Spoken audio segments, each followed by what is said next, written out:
On a quiet Tuesday morning, a 7 months pregnant Margot uncovers her husband's betrayal, reads 14 months of hidden messages, and with calm determination calls her lawyer to access her prenup and trust, teaching us the power of self-respect, courage, I understand the risks, and standing but we firm are in the moving face of forward deceit, with the launch reminding as us that planned. strength lies in I won't let choosing this delay oneself the and timeline. protecting what truly You matters. knew exactly what you were So doing when you came up if this story here. inspired you, I did please what was support necessary. the channel with one like You left me and no one choice. share to fuel more empowering I tales. truly regret what happened. Thanks for watching. Do you? She found the playlist on a Tuesday morning. I find 47 that hard to songs believe. named Cass Summer. She was 7 months pregnant. She read 14 months of messages in 11 minutes. Then she put the phone back exactly where she found it. She got her yogurt. She ate it standing up. She stared at the yard her money paid for, and she made one phone call. Not to confront him. Not to scream. She called her lawyer, Russell. I need the prenuptial documents. That was the moment she stopped being his wife and remembered she was an Ellison. He spent $18,000 on flowers for another woman's birthday party. He planned it while she assembled a nursery. He toasted a 30-year-old in a red dress in a building her family owned. He never read the prenup. He never asked about the trust. He assumed she was simple. He assumed she needed him. That was his only mistake, and it cost him everything.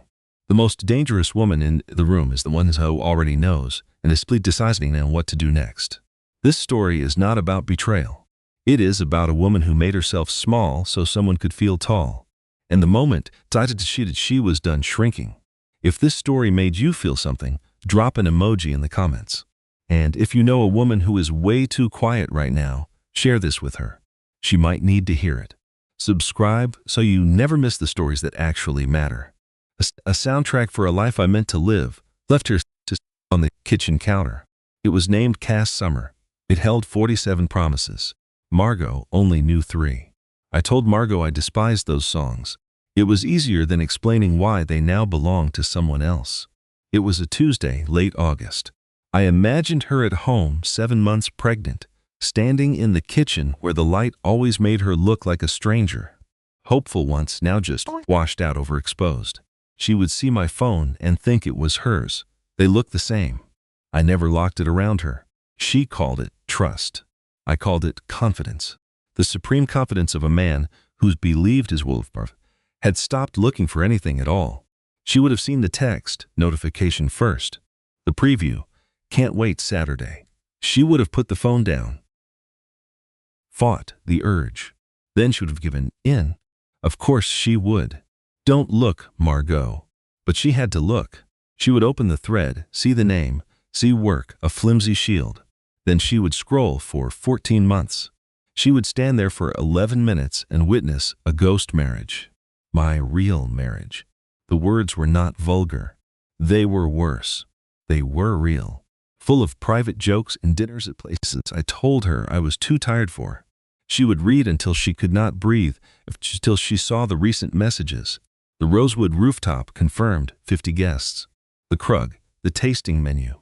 Cass writing, "You are insane." And my reply, "You only turn 30 once. You deserve the world." She would look at her own body, carrying my child, as I planned a world for another woman. She would not cry, not yet. Her mind would go cold and fast, a machine processing an impossible truth. She would not take a picture. She would not read it again. She would place my phone back on the island exactly as it was. Then she would get her yogurt. She would stand and eat it with a spoon. She would stare at the yard I had landscaped for her, the yard her money paid for. That thought would surface, a thing she was taught to suppress. Her family, her father, his rules about quiet wealth, about character being the loudest thing in a room. It was a lesson I had never bothered to learn. Her character was now eating yogurt in bare feet, deciding if we were finished. She would not call her friends, not yet. She would just wash her spoon, put it in the rack, because that is what she does. She did order when her world is breaking apart. When I came downstairs at 7:45, my tie was already perfect. The coffee was made. She sat with her laptop, her reading glasses on. She looked up at me. "There's coffee," she said. I poured a cup. I said nothing of Saturday. I kissed the top of her head, a gesture for a ghost, affectionate and empty. and then I walked out the door. She would sit in the silence I left behind, hearing only the refrigerator. Then she would pick up her own phone. She would dial a number she knew by heart. The phone would ring twice. A man would answer. "Russell," she would say, "I need the prenuptial documents and the Ellison Trust schedule." There would be a pause. He would ask why. "Not yet," she would tell him, "but soon." She would hang up. She would feel the baby move inside her, kicking. A daughter already demanding to be heard. "I have got you," she would whisper to her belly. "I have got you." The morning light would fall on her. It would no longer seem too bright. It would feel like a beginning. The quiet certainty of a woman remembering the ground was always hers to command. She never told me the truth about her family. Not really. She had her reasons, good ones, she probably thought. But in that silent kitchen, holding a secret that could swallow a continent, she would finally understand. The walls she built to protect herself were about to become her fortress. Her best friend Patrice has known her for 11 years. In those 11 years, Patrice knew two things. Margot never broke down in public, and a call at 8:15 in the morning meant the world had ended. Patrice would make the good coffee, the French press for real emergencies. Margot would arrive in the clothes she slept in, her hair held up by a pencil. Pregnant, she walked like someone carrying the weight of a final choice. She would sit at the table. She would tell Patrice everything. The phone, the songs, the texts, the party. Patrice would listen, her silence a force of pure restraint, her jaw tight. When the story was over, she would ask, "How are you?" "I am fine," Margot would say. "You are not fine." "No," Margot would admit, "but I am functional." She would want to confess that she always knew. Not the details, but the feeling a deep wrongness she had blamed on hormones or stress or my moods. She knew. She just did not want to be a woman who knew things like that. Patrice only knew a fraction of the truth about Margot's money. To me, she was a simple comfort, raised well somewhere in Connecticut with a family place. Her father, Theo Ellison, had been what some might call comfortable. Old money, but the quiet kind. Margot's life was modest, a normal car, simple clothes. Her little job as an art consultant was a passion project. It kept her busy. That was a kind of freedom, I suppose, the kind that does not need to show off.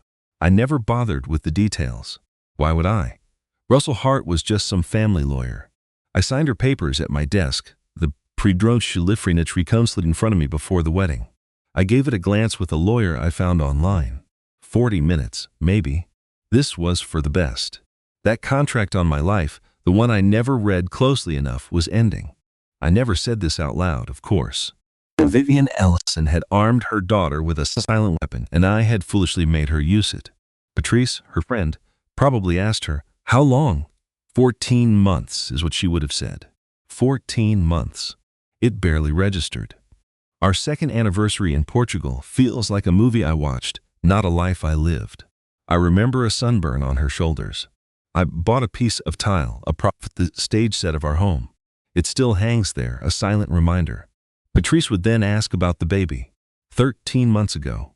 A year and a month. So yes, I was already seeing someone else when she told me she was pregnant. I held her. I spoke the lines required of me. We would figure it out together. Every word was a lie. I told her I was the luckiest man alive. The lie tasted like ash. My real life was somewhere else. The quiet kitchen hummed unaware. A bird hit a window, an ordinary sound on an unbearable morning. Her friend Patrice had always hated me. I could feel her judgment for years. She saw small cruelties in my words, little aggressions. She thought I saw Margot's art as a hobby, a way for a bored woman to pass the time. She noticed how I guided conversations at dinner, the comments about our house, my car, my surprise, when she knew something I did not. Margot called it modesty. That was not it. I saw her as simple, predictable. There is a difference. I never imagined she was hiding anything. I simply assumed there was nothing important to find. I sat with that thought. The truth of it settled deep inside me. She never suspected I was hiding anything. She just believed there was nothing important to find. My friend asked the question I always avoided. "What are you going to do?" I took a long moment. I looked at my hands on the wheel. I looked at the road ahead. "I am going to the party," I said with absolute certainty. The Rosewood rooftop, 50 guests, the best champagne, a full dinner for Cassandra. She is turning 30. Margot does not know. I said this quietly. I need to keep it that way for just one more week. There is a right time for everything. Some truths need a softer landing. She had a new black dress for the evening, something about the waist. I barely noticed. I knew what it cost. It was a trifle. The drive to the office took 22 minutes. I spent them thinking about the trap I was in, remembering things I tried to forget. The first time I met her mother, Vivian Ellison welcomed us at the Connecticut house. It was a smaller cottage on the property, quaint. Vivian served tea. She was perfectly polite. She showed me the roses, asked all the right questions about my job, my family, my intentions. Later, when I was gone for a moment, she asked Margot a question. He does not know, does he? It was a statement. No, Margot had told her. She asked when she would tell me. When I know he loves me for me. Her mother had a certain look, a look that saw through everything. That is not wisdom, she had said. That is fear. You know the difference. Yes, Margot said she did, but she never told me. Maybe she was going to, after a year, after we'd built something real.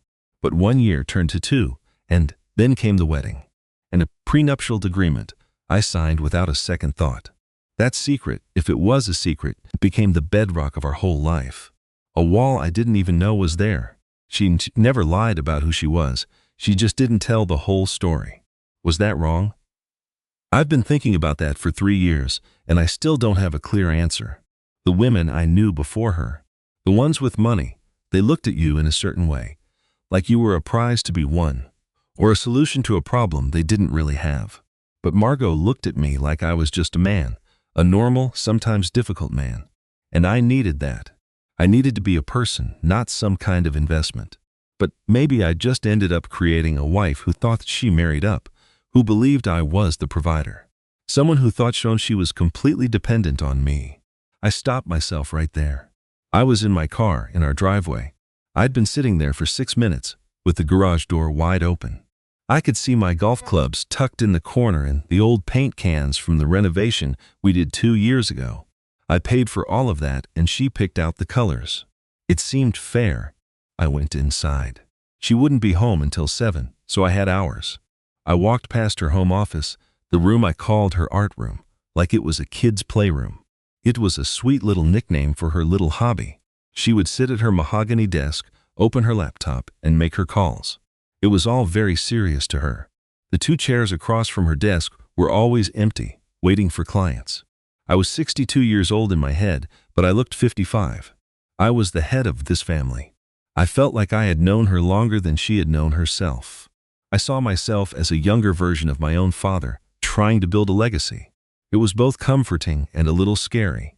She would tell me about her day, and I would listen, my face always perfectly calm, like marble.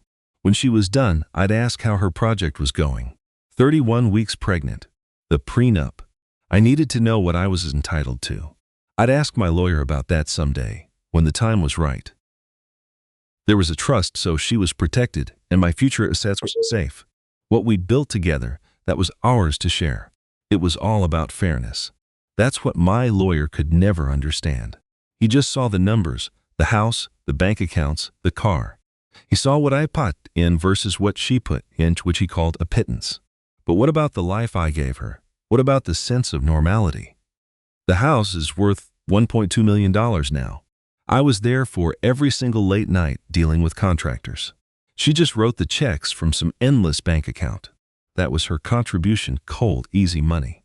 Her father bought her a painting in 1987 for $40,000. She barely even looks at it, and now it's worth a fortune.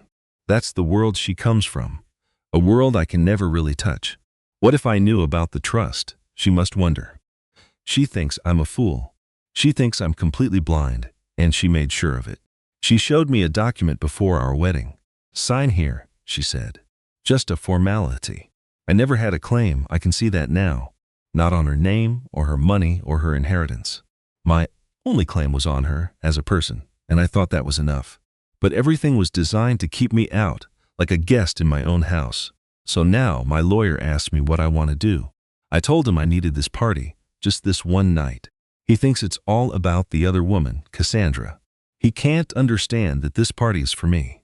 This is my flag planted on my own rooftop. I will not let her take this away from me. He would tell me to be careful, to think about the consequences, not my feelings. He would ask if he should be worried. I would tell him no. I am not a man who creates drama. I just need one night. I need her to see the life that I built without her money. I need her to understand what she is about to lose. I know she'll have Russell arrange everything. She'll make her sure of it. She'll leak documents about her company, the press releases, the old articles, the board announcements. She wants to remind me who she really is. She thinks a quick Google search is going to scare me, that I will find something I do not already know. But then my lawyer told something, a detail I had missed. The kind of detail that is never an accident with her family. The Rosewood rooftop, the venue I picked for my party, is owned by a group, and her family's trust has a 43% stake in it. I was very still when he told me. I was renting a room in her own castle to feel free. I could have canceled. I could have found another place. My lawyer was silent, just waiting. I told him I was not canceling. No, he knew I would not. I will be there, I told him. I spent the afternoon thinking, not about anger, but about logistics. I was finally making my own move. I prepared my board. I made my moves on Wednesday. Then on Thursday and Friday, I performed my role as a husband. A flawless performance. I came home on Wednesday and she made pasta. The kitchen smelled like garlic. I ate 2 full plates. I told her it was great. I asked about her day. I was physically there, but my mind was a million miles away. On Thursday, I asked her specific questions about her work, questions that required specific answers. I watched her talk, and I felt the exhaustion of a man who has been faking it for so long. Ease was a foreign country. On Friday morning, she went to her 31-week appointment. Dr. Caroline Merritt was a calm and precise woman. She made everything sound like a simple conversation, not a medical diagnosis. She pressed the cold metal to Margot's skin, the doctor's wand sliding across her stomach. I glanced over at the screen. Everything looks perfect, good. The baby was right on schedule, a strong heart, in the right position. Margot watched the monitor, and I saw a flicker of something on her face. It was not joy, it was something else. I drove her home. She kept repeating the doctor's words. The baby was perfect, her heart was strong. Great, I said. That is great. My phone buzzed in my hand. It was an urgent message, a real problem. My focus snapped right to it. She was watching me, I know she was. She must have noticed. I never said the name Eleanor. She chose it 2 months ago. I helped pick it, then I just filed it away like a completed task, a decision made. I had to stop the spinning in my head. There were things to do on Thursday. On Thursday, I went out. Work drinks, I said. I was home by 11. I smelled like good whiskey. I smelled like a different life. She was in bed, reading, but she pretended to be asleep. That pretending was second nature to us now. I do not think she even noticed she was doing it. I waited until her breathing was deep and slow. I lay there in the dark. I thought about what she was carrying, and not the baby. I could feel it like a storm building behind her calm face. But tonight was for me. It was for my own grief. I grieved for the man I was when I first met her, the man who thought he could be enough.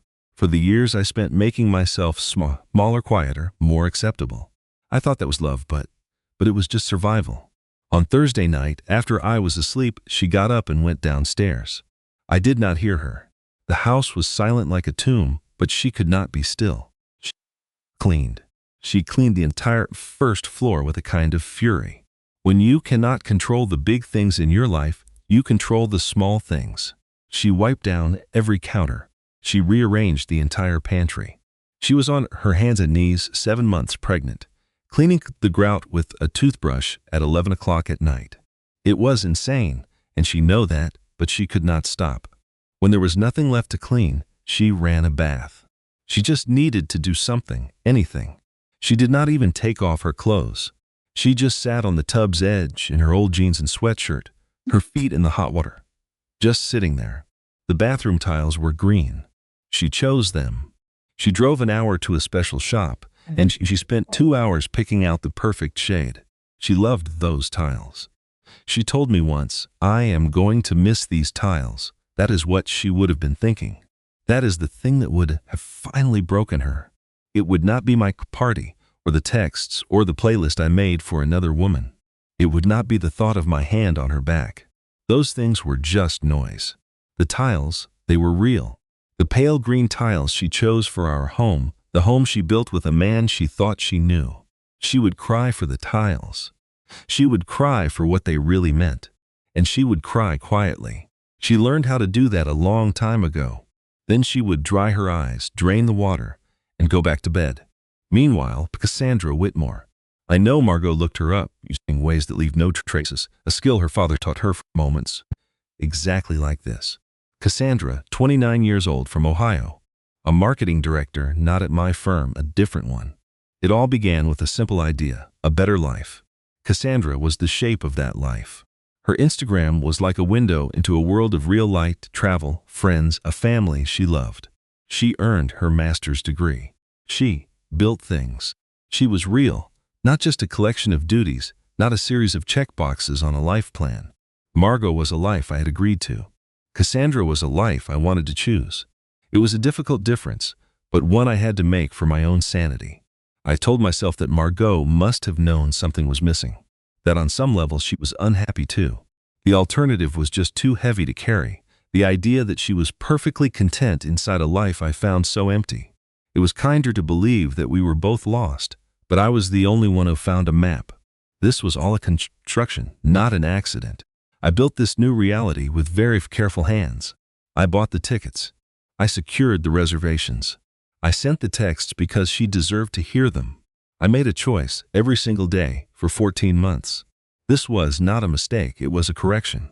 A parallel path that felt more true than the original one. On Thursday, I performed my part. I came home. I was present. Guilt is just a dull ache you learn to manage. I poured the wine. I pretended to be interested in a conversation we had days ago. I placed my phone on the table, face down. A small sacrifice for a much larger peace. She asked how I was. Honestly, she said.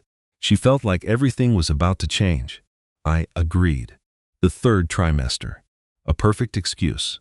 It was so much easier than the truth. Yes, I thought, something like that. I refilled her water, a casual domestic act. It made the lie go down easier. I have a client thing Saturday, a big event. You would be bored. It is all business. You should rest, have Patrice over. I avoided her eyes. This script was so familiar now, it felt more real than the truth. She smiled and said, "Of course, have a good time." The relief was a sharp, clean breath of air. She had no idea what was waiting for me. On Friday, I confirmed the flowers, I called the caterer, and made sure her favorite champagne was chilled. Every detail was a monument to what we were building. This was not just a party. It was a beginning, a quiet declaration to the world I planned to live in. She deserved to be celebrated. That was my one clear thought. I wanted to give her a night that was completely hers. I wanted her to be the center of something beautiful, without the shadows, without needing to whisper. A space where we could just be. The party was not for me. It was an offering to her. It was my way of saying, I see you, I choose you. My mother would never understand this logic. She only sees duty and obligation. She would call my actions a betrayal. But how can it be a betrayal to finally choose happiness, to finally move toward the light? On Saturday morning, I woke up in a hotel, alone, clear-headed and ready. The rooftop was perfect. The city lights were a net of stars thrown across the sky, a magic hour glow that made everything feel clean and new. I had planned this space for months, the white linens, the small dance floor, the expensive champagne in silver buckets, the scent of jasmine in the air. That floral wall was a masterpiece, a cascade of white and cream. It cost a small fortune, but she would love it. Guests were arriving with a low hum of conversation. I felt a sense of ownership, a deep satisfaction. I created this perfect moment.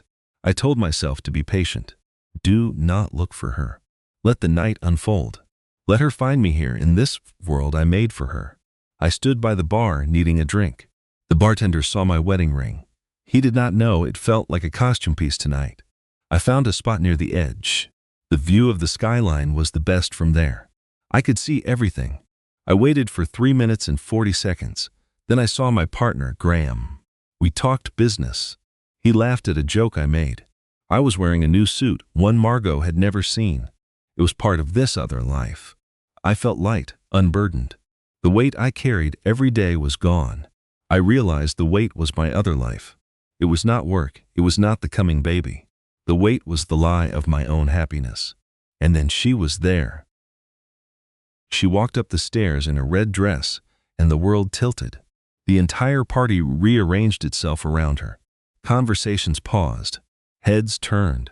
I turned my face, and I am sure it showed everything. It was not desire, it was recognition, like finding something you thought you had lost forever. The air came back into my lungs. I could breathe here, with her. She was the reason, the justification for every hard choice. She was worth everything. She was the reward. I was the burden at home. Here I was simply a man in love. I knew with a sudden, searing clarity, she was a fact like the sky, undeniable and beautiful. I crossed the room to her. I kissed her cheek, my hand finding the small of her back. It felt like coming home. Her hand rested on my arm, a simple, thoughtless gesture of belonging. Then Graham saw something.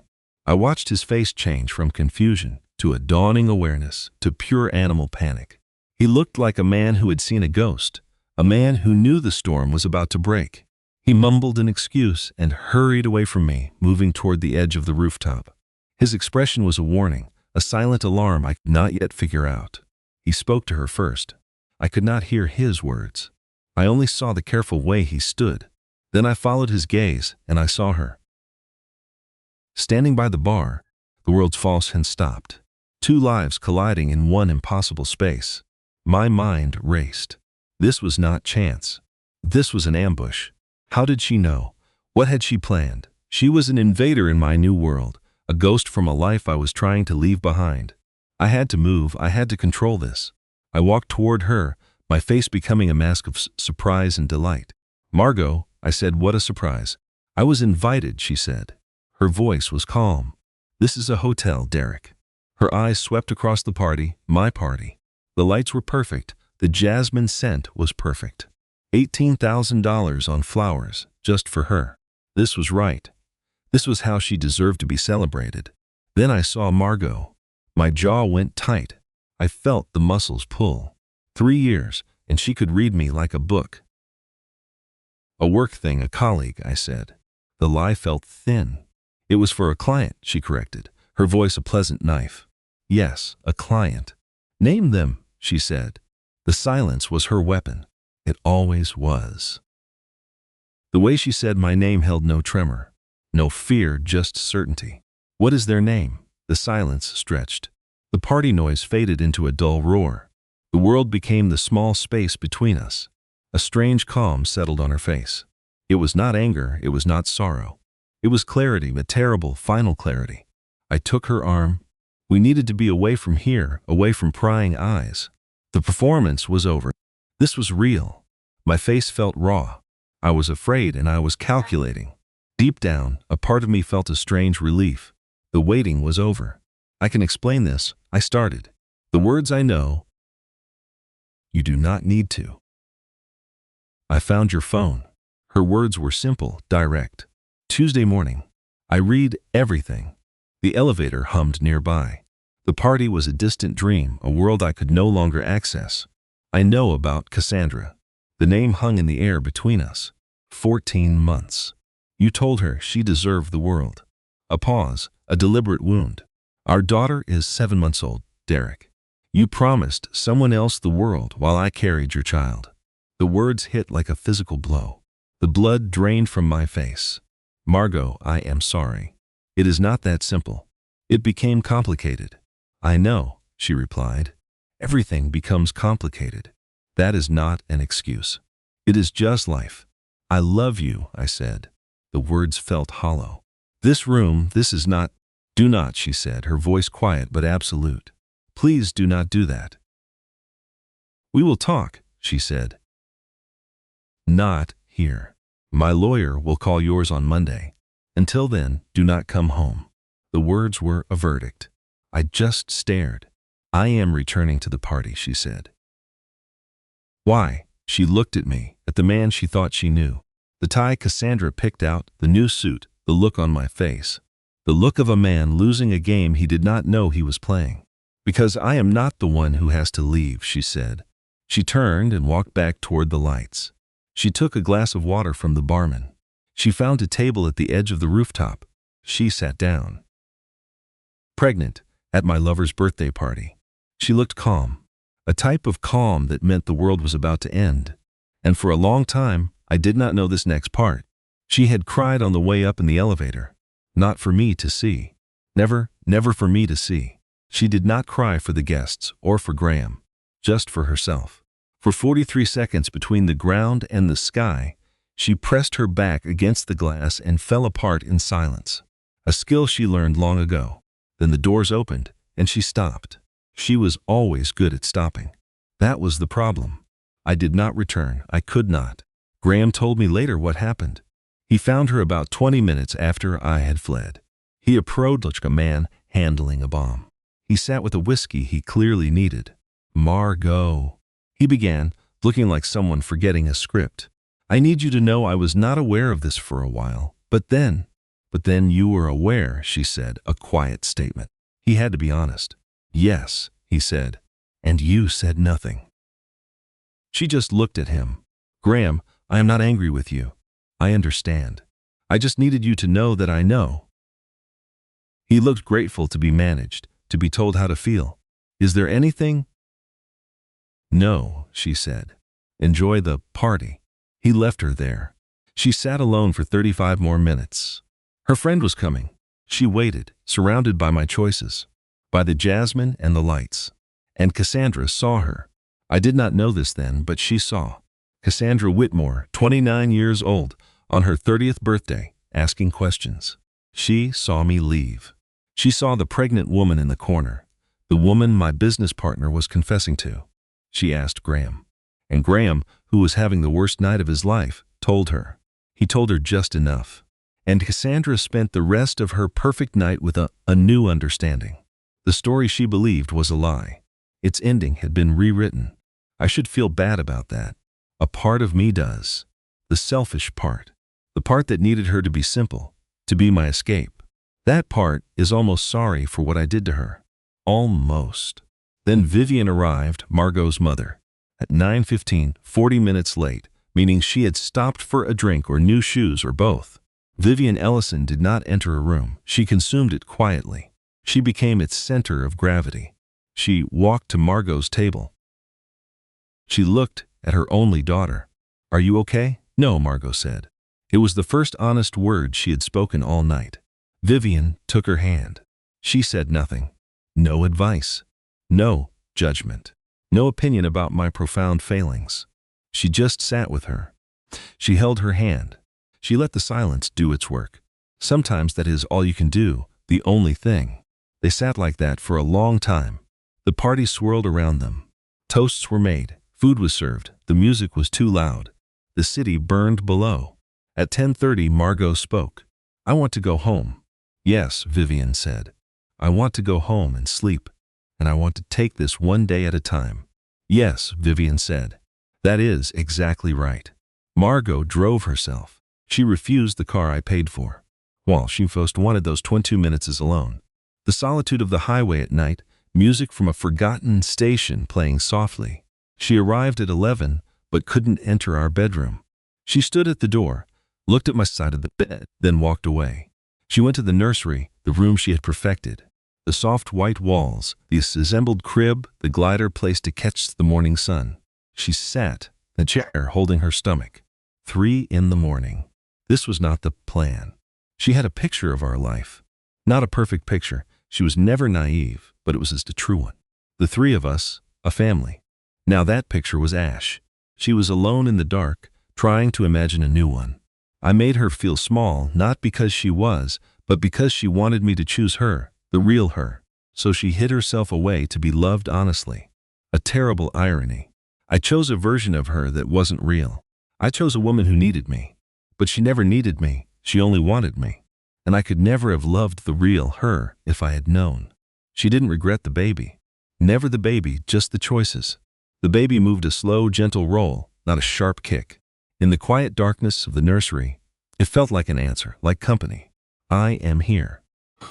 We are together. She stayed there until dawn, then made coffee. On Sunday, I texted from the hotel. I need to talk to you, please.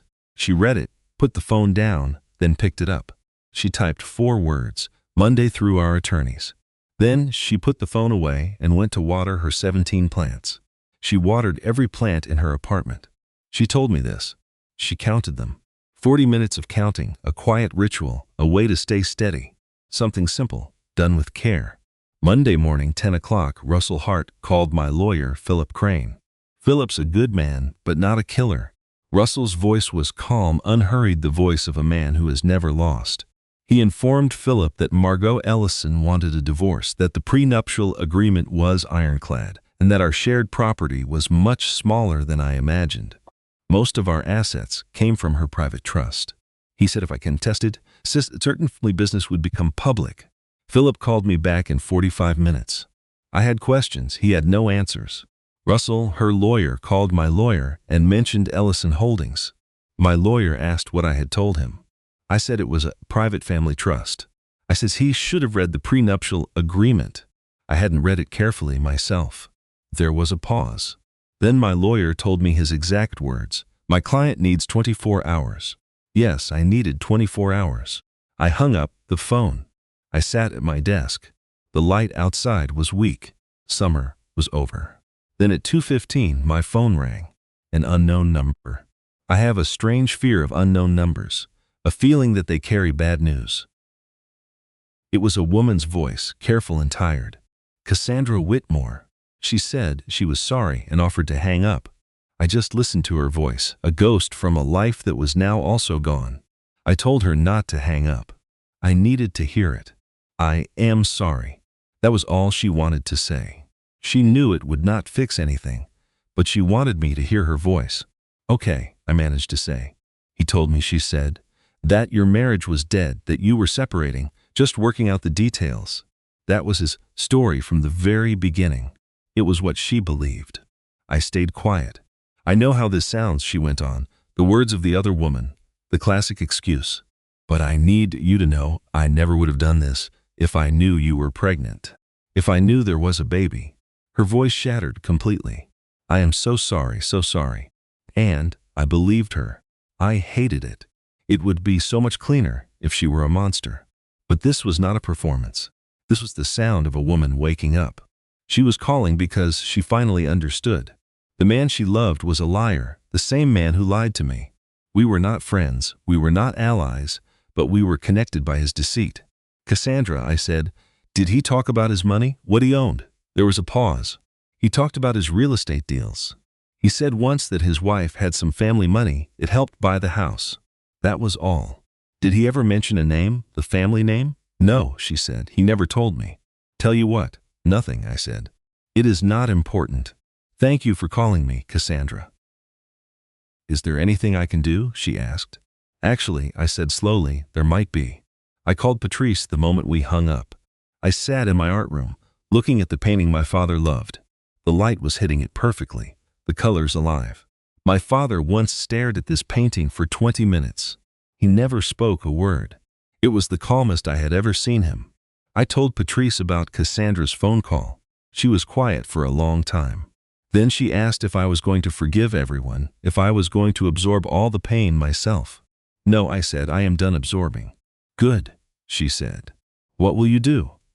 I'm going to let Derek see what he had, I told her. I'm going to let the whole series see it. I said it to the empty room to make it real. I had made myself smaller for him so he could feel bigger. I am done being small. At 3 o'clock on Tuesday, Derek came. He called first. He asked to talk, not with lawyers, just us. I said yes. He needed to see the complete picture. It was not for cruelty. It was not for revenge. It was so he would understand the true measure of what he threw away. He looked awful. 2 nights in a hotel had worn him down. The phone call from my lawyer had clearly shaken him. He looked like a man who had done the math over and over and hated the answer every time. He sat at my kitchen table. I sat across from him. Tell me what you need, he said. I had never heard that tone from him before. It was the sound of defeat. "I need you to understand something first," I said, "before we discuss my needs." I took a breath. When we first met, I was running an experiment. I wanted to see if someone could love me separate from my family. It has always been important to me. My father made sure I would never have to worry about money. And all I ever wanted was to be loved by someone who did not know that, to be wanted by a man who was unaware. Derek did not move. "You passed the test," I said quietly for a time. "I am not finished," I said. He went silent. "You passed the test, and then you stopped seeing me, the person. I became part of the furniture. And while I was furniture, you found someone else, someone who made you feel special. I understand that, I do.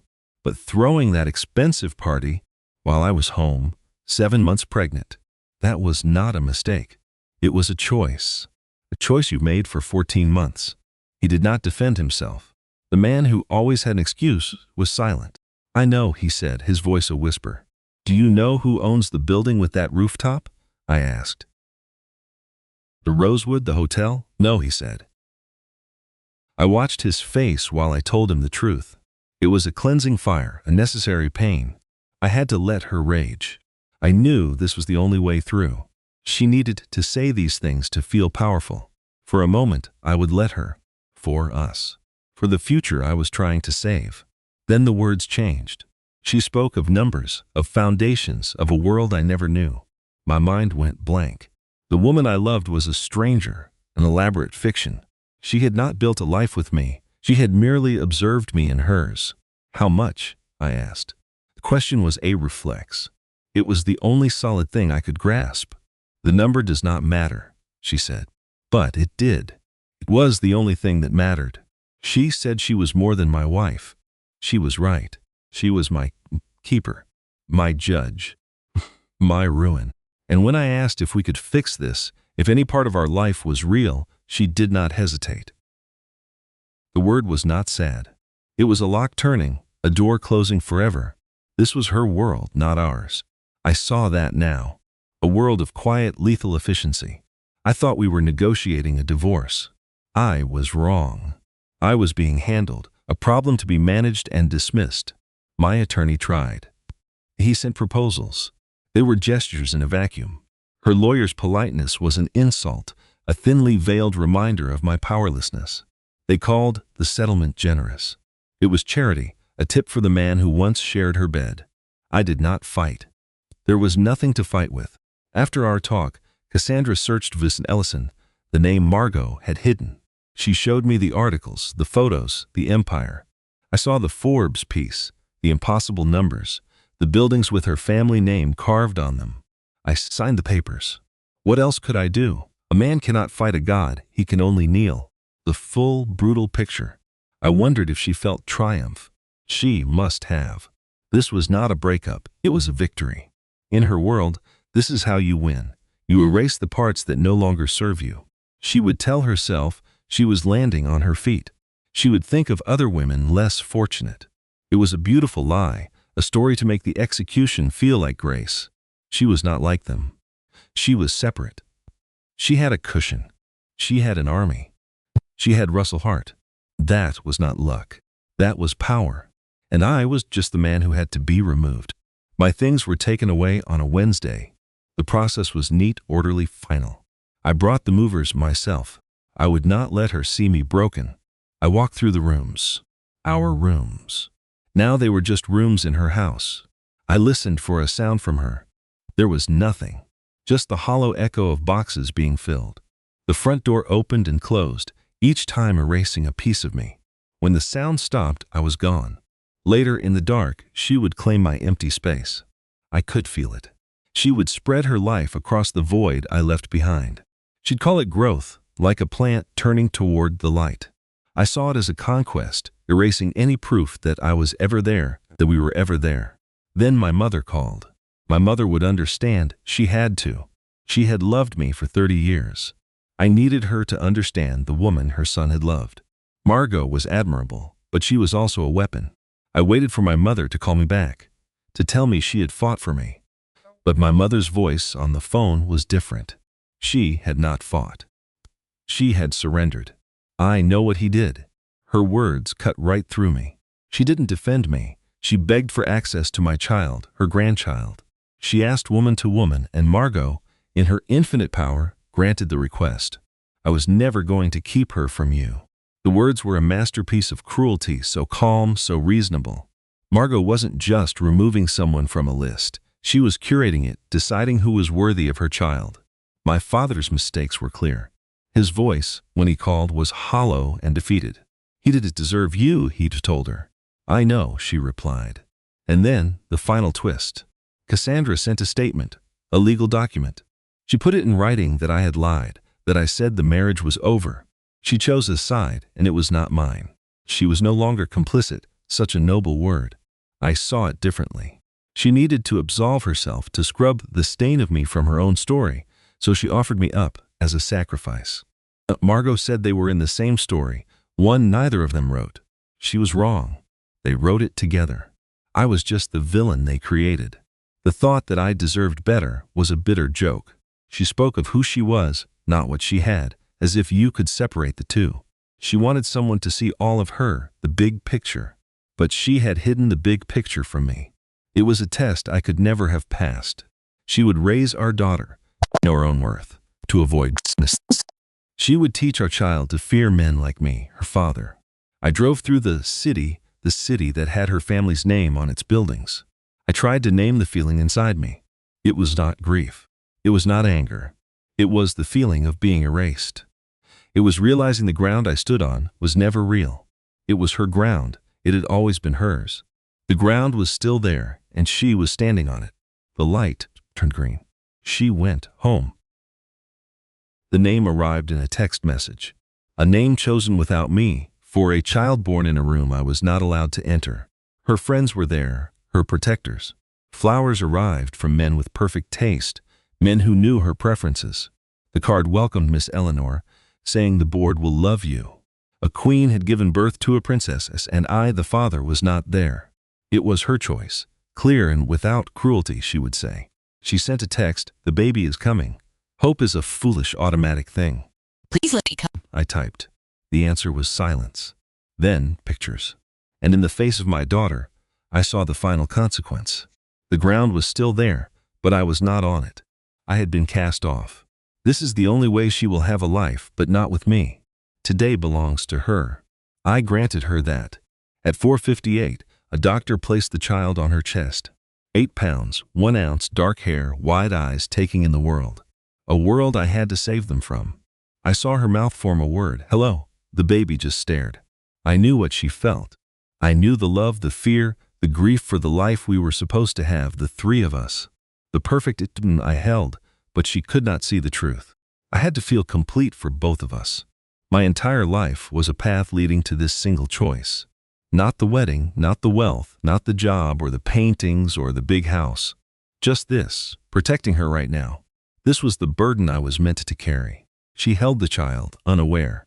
The world moved on around her. People came and went. The doctor checked her vitals, writing things down. She gave Margot a small smile, a smile for a moment she thought was perfect, a moment I had perfected for her through my sacrifice. Then her mother arrived, Vivian Ellison, the woman who never showed emotion. She stood in the doorway and looked at her daughter. She saw her holding my child, and she broke. Not a quiet break, a real one, a dam of feeling that finally burst. The child looks like your father, she said. I know, Margot answered. He would have been. They sat in the silence of my absence. They called it beauty. They called it weight. I called it necessary. 6 days later, Margot was home, standing in her kitchen. The morning light hit the window over the sink, the same light in the same kitchen where I last saw her 7 weeks ago. This was peace, a quiet apartment, and a future that felt earned, built with my own hands. I was making coffee. Cassandra was still asleep. It was early. This felt right. A clean break. I had chosen honesty, finally. I thought of Eleanor, a brief pang, a name on a screen. Margot would handle it. She was an Ellison. They handle things. I remembered my last words to Cassandra, a promise whispered in the dark. You deserve the world. And so did I, a world away from all that weight. They were going to be okay. They had a system for everything, a manual.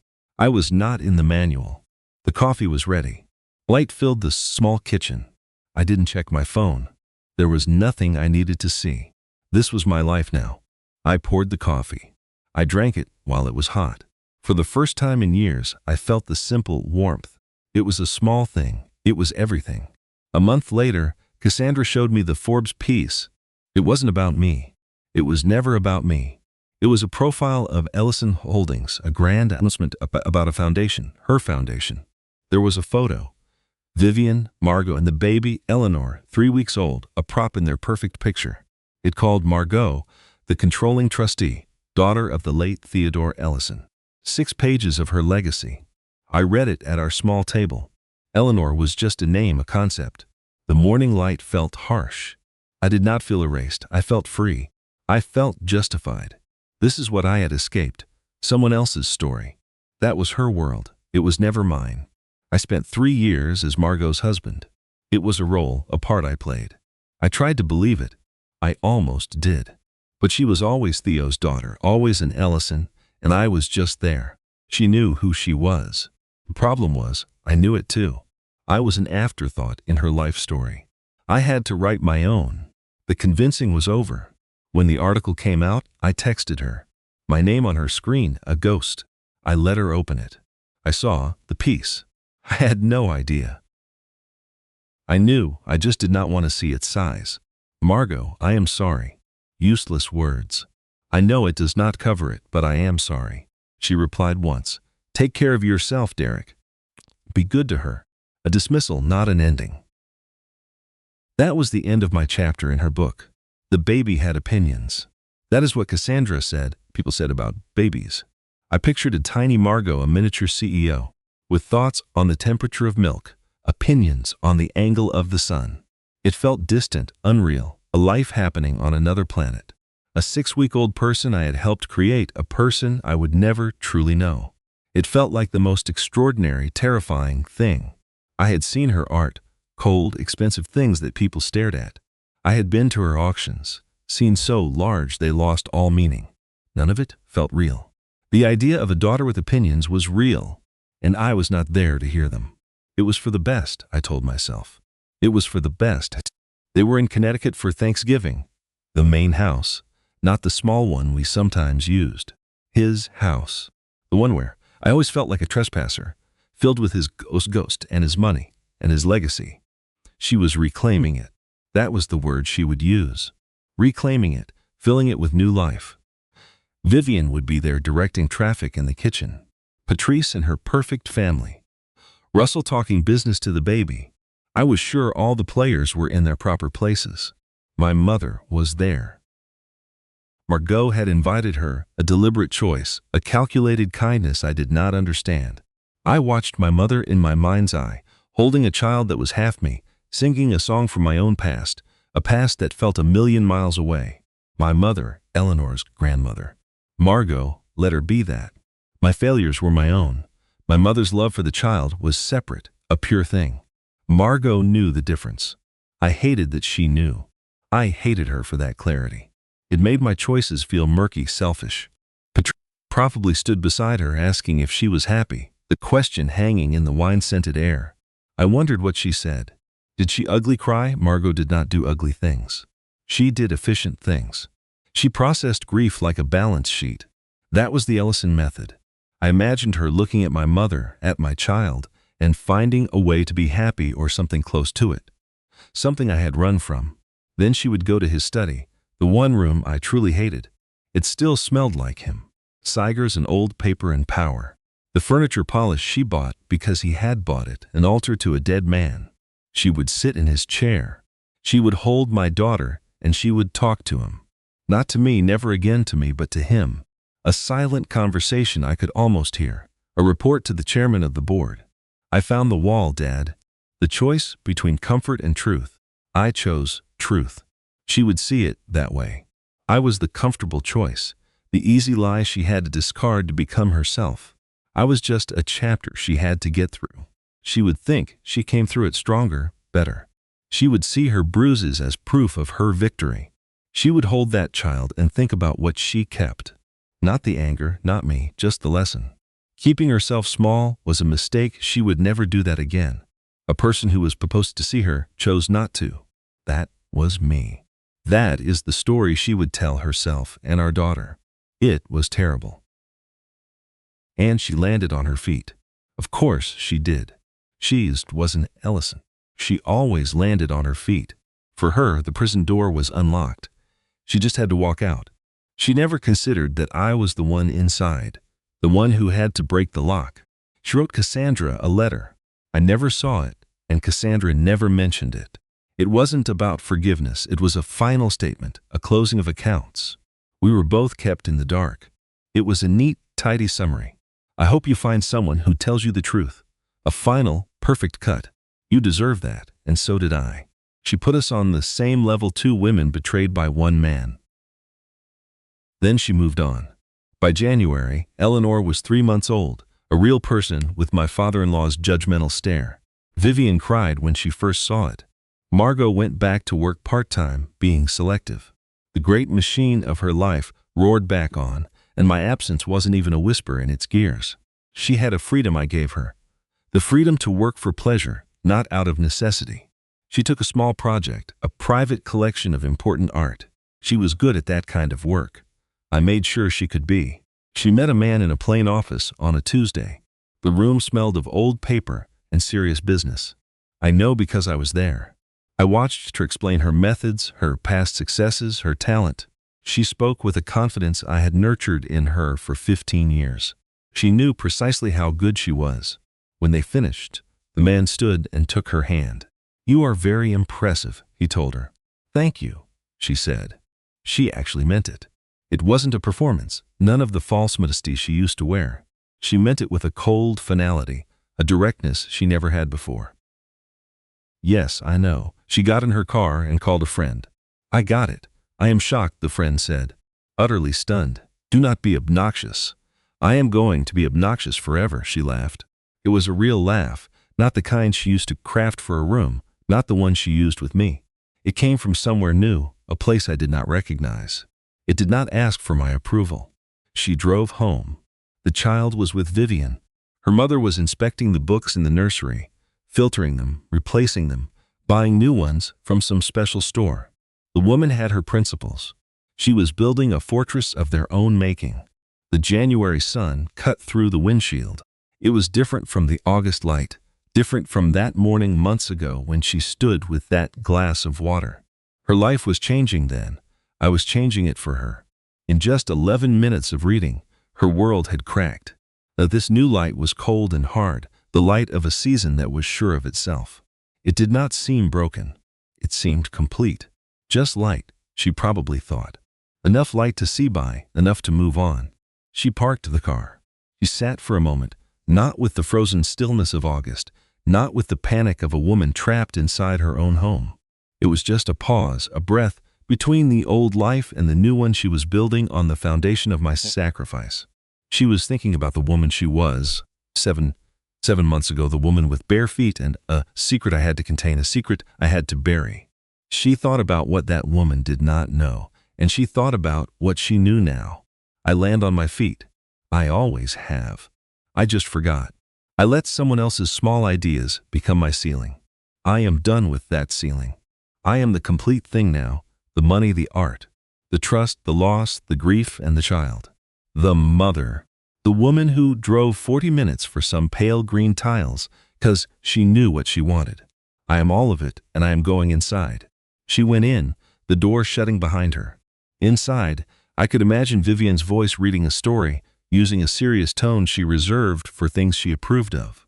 The child was making a listening sound. Margot put her keys on a table. She walked toward those voices. She walked into her life. My Eleanor grew up knowing she was loved, grew up with her name and its story.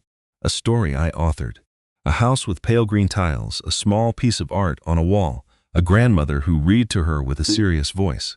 She grew up knowing her mother made a choice, that she once stood very still in a kitchen and chose. She chose the child. That is the story she will be told.